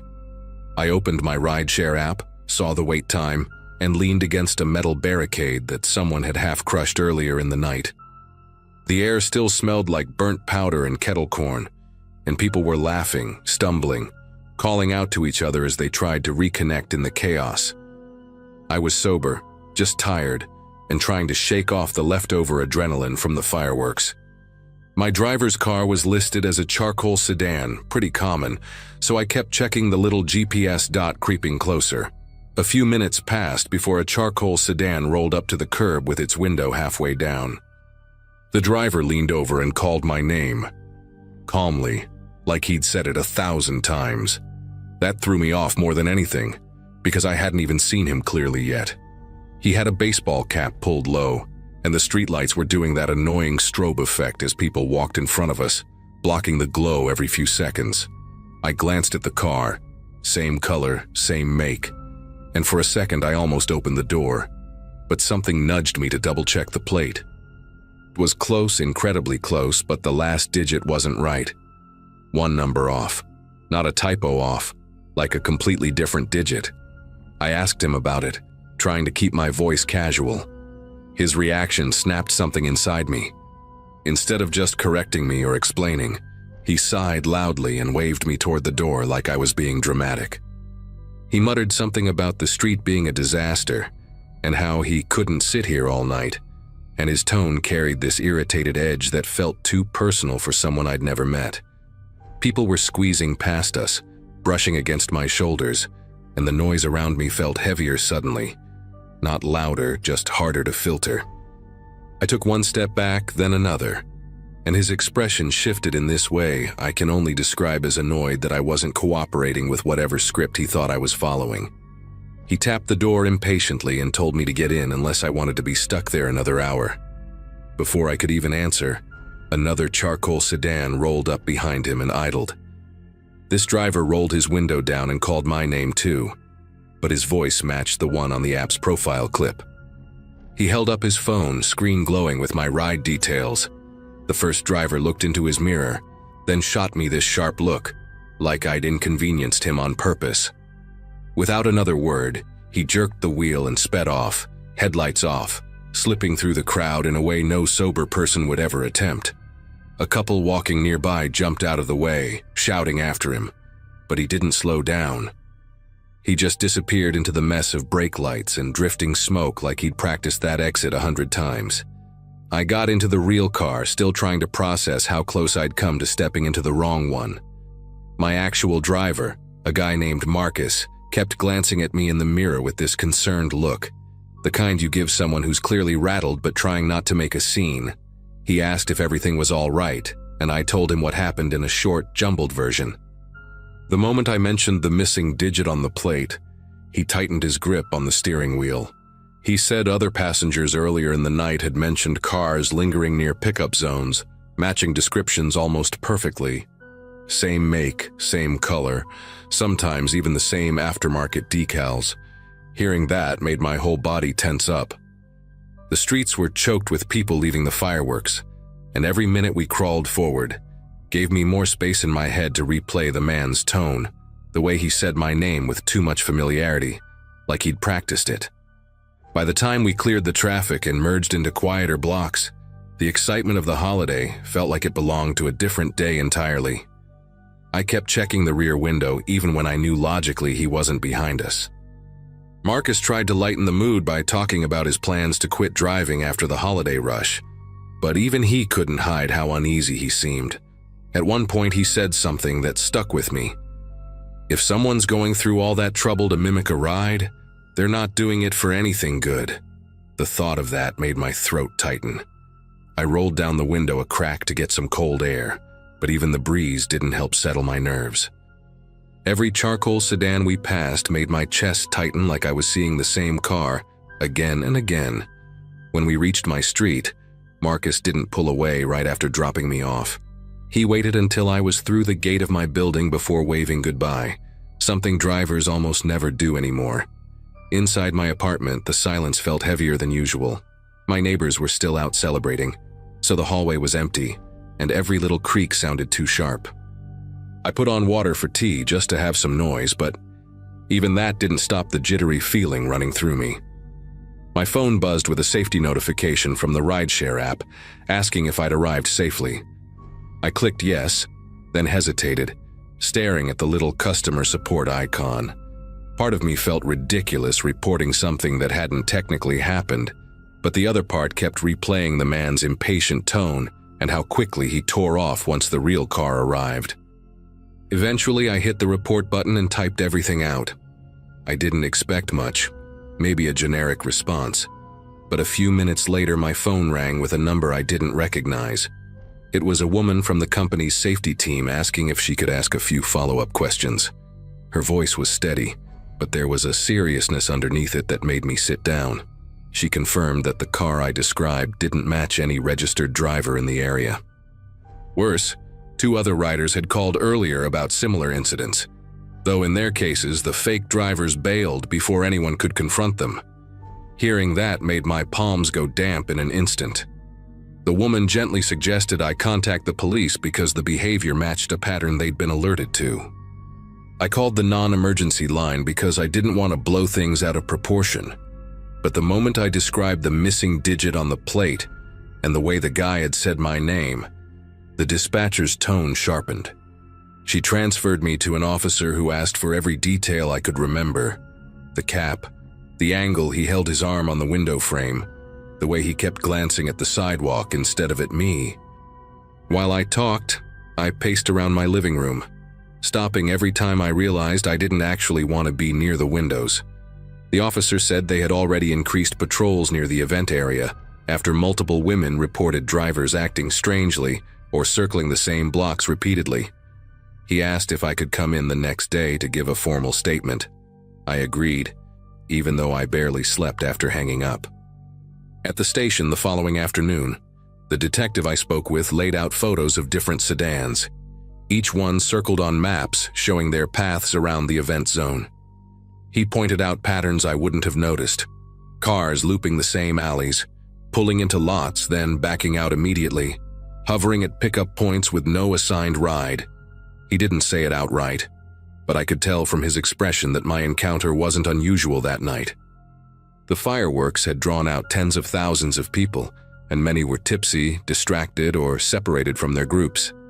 Perfect conditions for someone looking to blend in and pick a target.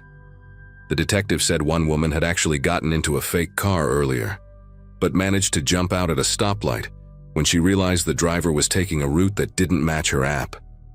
Walking home after giving my statement, I kept replaying how easily things could have gone in a different direction for me. The detective had explained that these men, or maybe it was just one group pretending to be multiple drivers, had refined their approach by watching how real rideshares interacted with riders. The greeting by name, the quick wave, the casual impatience. They had the script nailed down. That detail haunted me more than anything. They weren't improvising. They were practicing, planning, perfecting. My street felt different as I approached my building. Still familiar, but edged with the thought that danger doesn't always show up wearing something obvious or theatrical. Sometimes it looks exactly like what you're expecting. A few days later, the detective called to tell me they'd made progress. Surveillance caught the same sedan from my description weaving recklessly through a pedestrian crossing not long after it left me at the curb. They traced the car to an abandoned property on the outskirts of the city, but whoever had been using it had cleared out fast. No personal items, no gear, just a stack of fake plates in a cardboard box and tire marks in the dirt. The detective told me very plainly that I'd made the right call by stepping back and waiting for plate confirmation. He said that small hesitation likely kept me from becoming part of their pattern. I still think about that night whenever I leave a crowded event. How one missing digit saved me from stepping into a car, meant for someone who wasn't supposed to come back.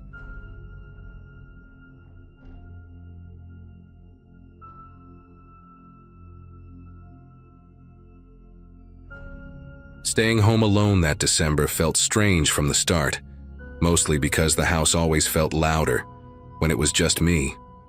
My wife and kids had flown out 2 days earlier to visit her parents, and I stayed behind because of work. I remember thinking that the place seemed bigger without them, like the walls carried every little sound a bit too clearly. That night, the temperature had dropped fast, and the air inside felt sharper than usual, even with the heater running. I'd gone to bed later than I should have, scrolling through old photos of the kids decorating the tree the week before. Nothing felt out of the ordinary when I finally drifted off.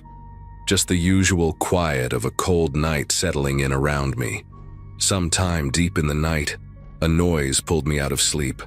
A steady series of crunches, the kind snow makes when someone heavy walks across it. At first, I brushed it off as a deer or maybe a stray dog wandering near the yard. But it kept going, slow and deliberate, like whatever was out there wasn't just passing by. I sat up in the dark, listening, and the rhythm of the steps felt too purposeful to ignore. The sound moved closer to my bedroom window, not rushing, not stopping, just approaching like someone who knew exactly where they were going. I grabbed my phone and opened the porch camera feed out of habit, expecting to catch a glimpse of whatever it was. Instead of the usual grainy view of the front steps, the screen showed nothing but a cloudy blur, like the lens had been smeared with something thick.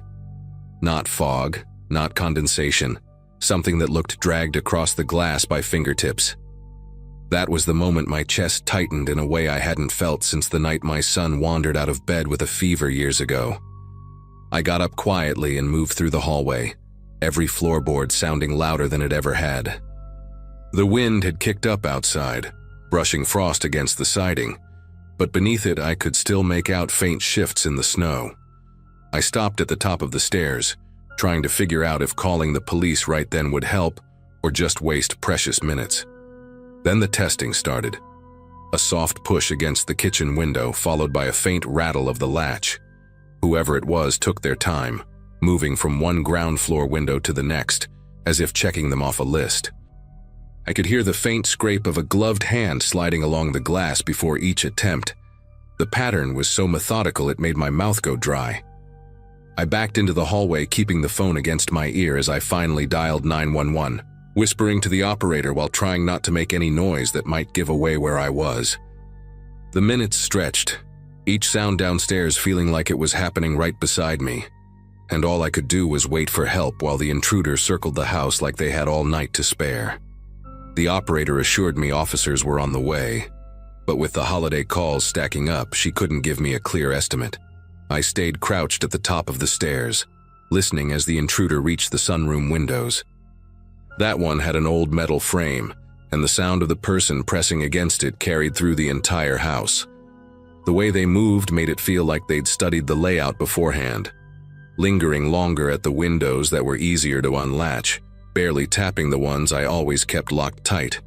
At one point, the movement paused long enough that I thought maybe they'd left, but then a soft thump came from directly beneath me, right by the basement hatch that opened to the backyard. I felt a dull ache pulse through my arms as I pressed myself against the wall, trying to steady my breathing. When the person finally reached the back door, the handle gave a slow metallic creak as if they were testing how much pressure it would take before it snapped. I kept replaying the smeared camera lens in my head, realizing whoever this was had gotten close enough, calm enough, to touch the camera without fear of being recorded. Every couple of seconds, the intruder stepped away from the door only to return for another attempt, like they were trying to match their movements with passing gusts of wind. The absurd part is that I kept glancing at the thermostat across the room, watching the temperature drop inside the house as if it could tell me how close the person was. I sent my wife a quick text saying everything was fine, even though the last thing I felt was fine. Eventually, the footsteps drifted toward the front of the house again, but this time slower, heavier, like the person wanted me to hear them. They brushed past the living room window, their shadow crossing the faint glow from the street lamp. I couldn't make out the shape clearly, but it was tall, broader than any of my neighbors, and moving with a steadiness that made my throat tighten. Right then, a loud crack sounded outside, not from my house, but from farther up the street. Maybe someone set off a firework, or maybe ice snapped on a branch. Whatever it was, it made the person outside stop. I held my breath and waited for the next sound, but it never came. Instead, the footsteps faded, disappearing into the snow as if they'd simply dissolved into the night. By the time the officers arrived, the house had gone silent again. I met them at the door, trying to explain everything while they swept the yard with their flashlights. The beam caught a full trail of footprints circling the entire property, looping around the porch, the windows, even the garage door. The strangest part was how the tracks ended. They didn't trail off naturally or fade into the distance. They stopped abruptly at the edge of the road, right beside tire marks that cut a deep line through the frozen slush. One of the officers pointed out how clean the prints looked, like the person had been standing there for a long time before walking up to the house. The idea that someone had parked there watching me, hours before even taking a step toward the yard, made my mouth go dry. The officers did one last sweep around the property before heading back to their cruiser, leaving me with their card and a reminder to lock everything down tight. After they pulled away, the house felt colder than before, the kind of cold that sinks into the carpet and settles in the corners. I walked room to room, checking every window again, noticing tiny details I hadn't paid attention to earlier. A faint circle on the glass where a gloved thumb must have pressed, a thin line of melted snow on the inside of the back door frame. Somehow, those small traces felt worse than the noises themselves.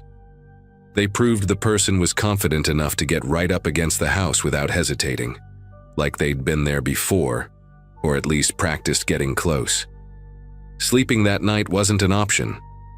I sat on the couch with the living room lamp on, staring at the faded smear on the porch camera feed as it slowly cleared in the cold. The more I thought about it, the more it bothered me that the camera wasn't smashed or disabled. It was just covered.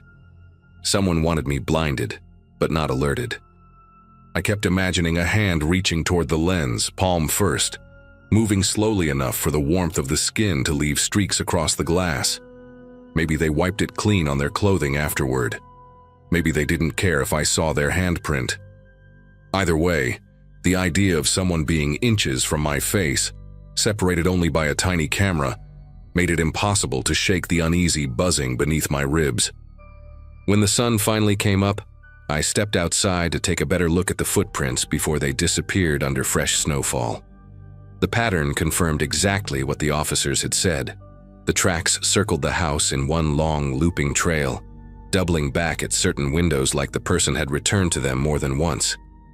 What shook me most was how deep the prints were near the porch camera. Whoever stood there had lingered long enough to compress the snow down to a hard, icy ring. The tire marks on the road were still visible too. They ran parallel to the property, stopping right at the point where the tracks began, like the car had been sitting there for hours with a perfect view of my bedroom and living room windows. Since that night, nothing else has happened, and no one was ever identified. The police chalked it up to someone trying random houses because of the holiday travel season, but that explanation doesn't sit right with me. The person outside wasn't guessing. They moved with intention, checking the exact points where my house was most vulnerable. I replaced the camera the next day, added more lights, reinforced the basement hatch.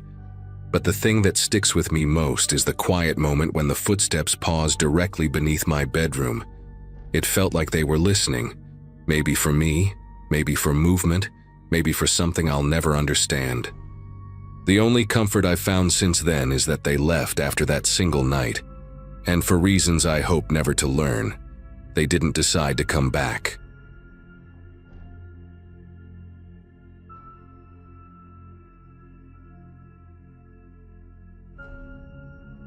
That December had been one of those months where everything felt packed and noisy. School deadlines, holiday plans, friends trying to squeeze in hangouts before everyone scattered.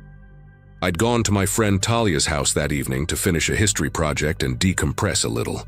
Her place sat a few blocks from mine, close enough that my parents didn't mind me walking as long as I texted updates. I remember leaving her porch with this mix of relief and tiredness, the kind that settles behind your eyes after a long day. The air had that prickly winter bite, and every breath came out in soft white clouds that drifted sideways with the wind. Streetlights hummed overhead, casting yellowish halos on the pavement. I pulled my hoodie tighter and kept moving, half lost in thoughts about finals, totally unaware of how fast that night was about to turn strange. The first sign that something wasn't right came from behind me. A quiet engine creeping along at a pace so slow it didn't fit the usual traffic on that street. I remember thinking it might be someone looking for an address, but the van kept matching my steps. When it rolled closer, I noticed the paint was a dull, uneven gray, the kind that looked hand-sprayed, almost chalky under the streetlight. The passenger window slid down just a few inches at first, and then all the way. A man with a round face and a scruffy jaw leaned out.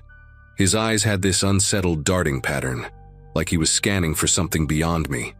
He asked where I lived, then said he could give me a lift before I froze out here, dragging the words like he practiced them. Something in the tone, flat but expectant, made me speed up. The van didn't peel off or yell anything.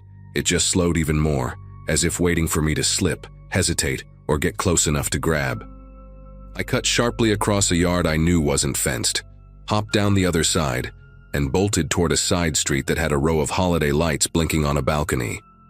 When I glanced back, the van had turned the opposite way, which almost confused me. Maybe they gave up? But that flicker of relief vanished fast when another vehicle, a dark compact car with a loud rattling muffler, entered the street from the far end. It drove past me once, then again, then a third time, this time slower. The windows weren't tinted, but the people inside kept their faces angled downward, only lifting their heads when they reached each corner, like they were trying not to be noticed yet searching at the same time. My house was still several blocks away, and the street I was on suddenly felt too open, too exposed. I ducked into the back lot of a small shop that had closed hours earlier, its metal security gate pulled down and locked. A big green dumpster sat wedged between the building and a brick wall, and I squeezed behind it, crouching low on the cold concrete. The sounds around me sharpened, the hum of the streetlight above, the crunch of gravel under car tires, and then the car stopping nearby. Doors slammed. I heard footsteps entering the alley, slow and deliberate. A beam of light cut across the ground, then swept upward along the brick wall. Another beam joined it. One of the men called out, his voice echoing slightly, asking where the girl in the hoodie went. Hearing that exact phrase sent a jolt through me. There was no way it was coincidence. They weren't just looking for someone. They were looking for me. The men didn't rush or stumble around like people who were confused or angry. Their movements had this unnerving confidence, like they already knew the layout of the alley and just needed to narrow down the hiding spots. One of them had a flashlight fitted with a long, narrow beam that sliced clean lines across the pavement. The other used a wider, bluish light that made the bricks glow faintly. They whispered to each other in short bursts, not enough for me to understand, but enough to tell they weren't improvising. At one point, the man with the narrow flashlight tapped the dumpster with his knuckles, 3 quick knocks, before sweeping the beam behind it. I pressed myself as small as I could, pulling my hood forward to cover the small patch of hair that wasn't hidden. The beam passed so close to my shoes that the rubber on the toes lit up. For a few seconds, all I could hear was my own breathing and the soft, static sound of their footsteps moving farther down the alley. Then one of them said something that tightened every muscle in my body. "Check behind the pallets next." There were wooden pallets stacked near the back door of the shop, and from where I was, I could see the gap between them and the wall. If they searched there and didn't find anything, it meant their next logical step would be to backtrack, straight toward the dumpster. I caught a glimpse of one of the flashlights reflecting off a window above me, and that faint, distorted reflection made everything feel unreal, like I was watching myself from another angle. I remember gripping the edge of the dumpster with my hand and feeling tiny chips of paint flaking under my fingers. Just as their steps circled closer again, a distant siren echoed from the main road. It wasn't close enough to be alarming, but close enough that the men paused. One of them muttered something sharp and irritated, and the other swung his light toward the street as if checking for patrol cars. The siren grew louder for a moment before fading, but the timing was enough to throw them off. They began retreating toward their car, still alert, still scanning the shadows, but now with this uneasy hurry in their walk. When they reached the mouth of the alley, the car headlights flicked on, briefly illuminating the brick walls in harsh white.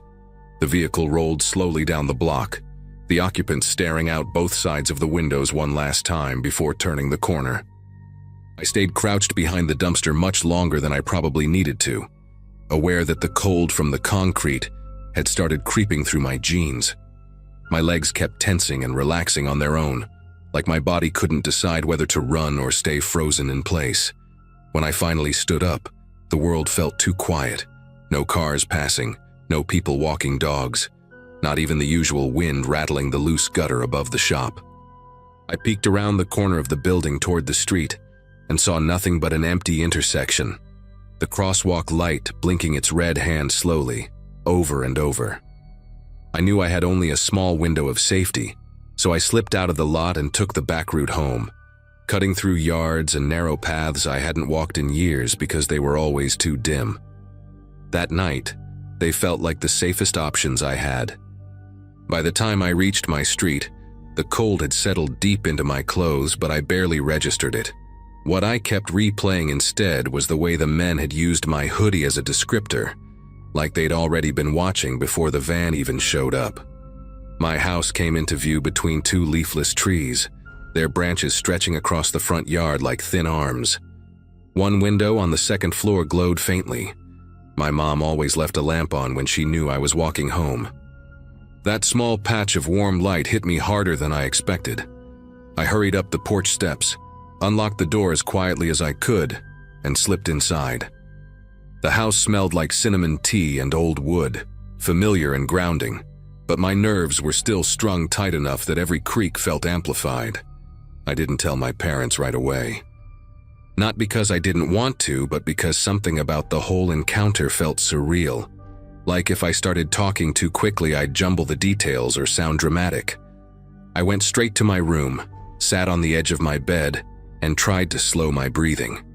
From my window, I could see the faint glow of the street lamp outside and a slice of the sidewalk. For a long time, I watched that empty patch of pavement, half expecting something to turn the corner again. My phone buzzed with a message from Talia asking if I'd gotten home. I remember typing, "Yeah, all good," even though I didn't feel steady at all. Part of me was worried that saying what happened out loud would make it more real. The next morning, the local news ran a segment that made everything snap into place. A reporter stood outside a shopping center decorated with plastic reindeer and garlands, talking about an investigation into an organized group targeting young women walking alone after dark. They mentioned unmarked vans, mismatched license plates, multiple coordinated vehicles, and suspects using holiday crowds and early sunsets as cover. I sat on the couch staring at the screen while the reporter listed streets only a few blocks from where I'd been the night before. When she said law enforcement had disrupted part of the operation, but were looking for more individuals who fled, a chill threaded through me. Not the dramatic kind, but the quiet understanding that the men searching that alley hadn't been random predators. They were part of something bigger, something deliberate. Later that day, I finally told my parents everything. My mom listened with this silent intensity, her hand covering her mouth. My dad kept asking for small details, positions of cars, which direction the van came from, how many voices I heard, like he could reconstruct the entire night if he gathered enough pieces. They contacted the police, who took the report seriously, but admitted they were already overwhelmed with similar tips.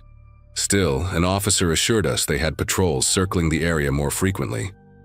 For weeks afterward, I stuck to well-lit routes, refused to walk alone after dark, and avoided the alley behind the shop entirely.